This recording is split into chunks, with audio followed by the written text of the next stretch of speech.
वो चलती रहती हैं। मैं अक्सर लोगों को बताता हूं कि आजकल एक चीज़ खोती जा रही है, वो है रिश्तों का तकद्दस, कि लोग पहचानते नहीं हैं कि रिश्तों का तकद्दस क्या है, एहतराम क्या है।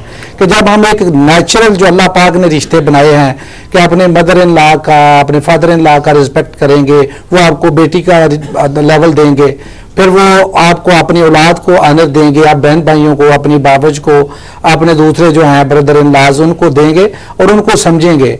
आप दूसरों को समझ के चलेंगे वो क्या चाहता है, कोशिश करें कि दूसरे के जहन को पढ़ा जाए कि दूसरे के जहन के अंदर क्या है और अपने आप को उसके मुताबिक चलाया जाए। प्रॉब्लम उस वक्त होते हैं जब हम दूसरों को अपने मुताबिक चलाने की कोशिश करते हैं।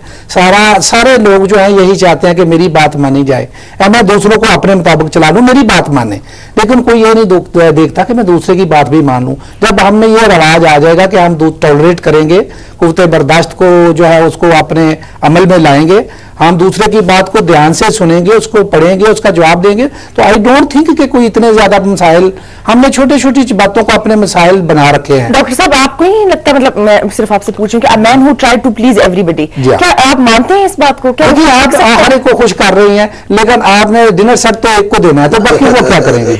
बाकी ये तो पॉलिसी है ना कि टेंशन में देखें ना, दूसरे अगर वो लेके बैठ जाए कि वो मेरे साथ हाथ हो गया, दरबार ने मेरे साथ ये कर दिया, नहीं वो कहेंगे भाई एक चीज थी, एक को मिलती है, वेरी हैप्पी। तो मुझे नहीं मिला, दूसरे को मिल गया, मेरे भाई को मिल गया, आई एम वेरी हैप्पी।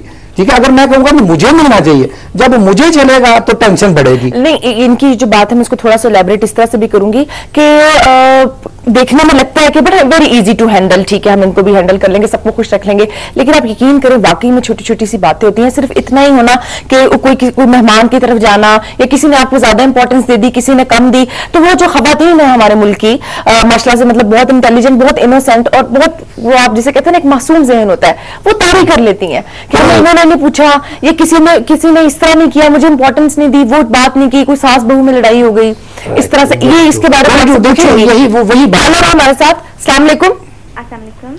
बेटा आपका नाम? अफीफा। अफीफा, कैसी हैं आप? हाँ जी शुक्र अल्लाह का, आप सुनाएं कैसी हैं? अच्छा पहले आप अपनी एज बताएं ताकि मैं कंफर्म कर लूं जो मैंने बेटा कहा है वो सही कहा है गलत कहा है। बेटा मैं 29 की। अच्छा गलत कहा है, वापस आवाज जो है वो बहुत आपकी बारीक सी क्यूट सी थी, तो इसलिए मैंने कह दिया, आई डोंट नो, मैं कह देती हूँ। ठीक है, अच्छा इसी खुशी में सवाल का जवाब पहले दे दें। हाँ जी, तो क्वेश्चन का आंसर है किताब। ठीक है, वरना आप भी कह देंगी, इल्जाम लग जाएगा कि टेंशन डाल दी जरवा ने। और मैं एक और आपसे रिक्वेस्ट भी करनी थी, जरूर कीजिए। प्रोग्राम में किसी ब्यूटिशियन को भी बुलाएं। इंशाल्लाह आपने नाम लिया वो मेरे जहन में पहले से ही है, देखें तो सही।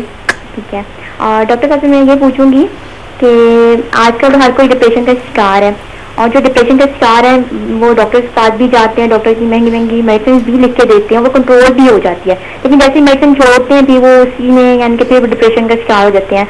तो मैं इनसे ये पूछूंगी ये इससे यानी कि मेडिसिन के अलावा मेडिसिन छोड़ के कैसे इससे काबू पाया जा सकता है? अभी जरवा ने बड़ा खूबसूरत कहा था कि वो साइकोलॉजिस्ट और साइकेट्रिस्ट में क्या फर्क है। तो साइकोलॉजिस्ट जो है ना वो साइकोथेरापीज के जरिए जो है ना ठीक करते हैं, बातचीत के जरिए अपनी थेरापीज लगाते हैं और देख के पेशेंट को क्या करना है उसका इलाज करते हैं। जो साइकेट्रिस्ट हम लोग हैं, हम मेडिकल ओरिएंटेड होते हैं, मेडिकल ग्रेजुएट, ड्रग्स के साथ जो है ना जो बेसिक चेंजेस आती हैं दिमाग में, न्यूरोट्रांसमीटर जो मादा दिमाग के चेंज हो जाते हैं, उनको करेक्ट करने की कोशिश करते हैं। तो जहां तक आपका सवाल है, तो डिप्रेशन जो होती है ना ये 3 तरह से आती है। एक होती है जिसको हम बोलते हैं कि माइल्ड है, और एक मॉडरेट है, और एक सीवियर है। ये 3 तरह से है। फिर इसका लिए ड्यूरेशन बड़ा इंपॉर्टेंट है। देखिए मिजाज तो हर रोज ऊपर नीचे होता है, इसका ये मतलब नहीं कि दवाइयां धड़ाधड़ से खा ली जाए और बोझ बन जाए कि जी मुझे थोड़ा सा मायूसी आ गई, जी मुझे ये हुआ वो हुआ।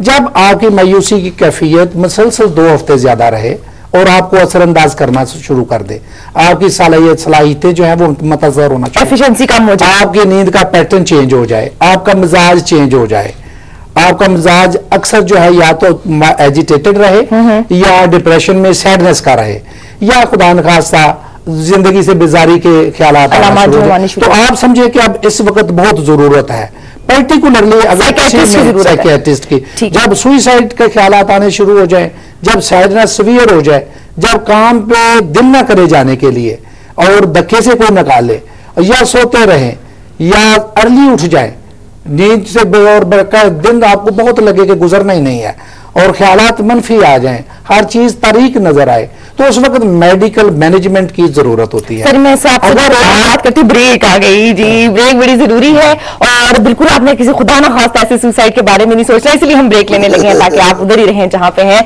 लेते हैं जी ब्रेक, आप देख रहे हैं कोहिनूर मॉर्निंग, ब्रेक से वापस आएंगे और डॉक्टर साहब से अपनी मजीद बातें करेंगे और आप पूछेंगे राणा साहब से कि जी मैंने सुनियारा बनना क्या कर सकती हूँ मैं।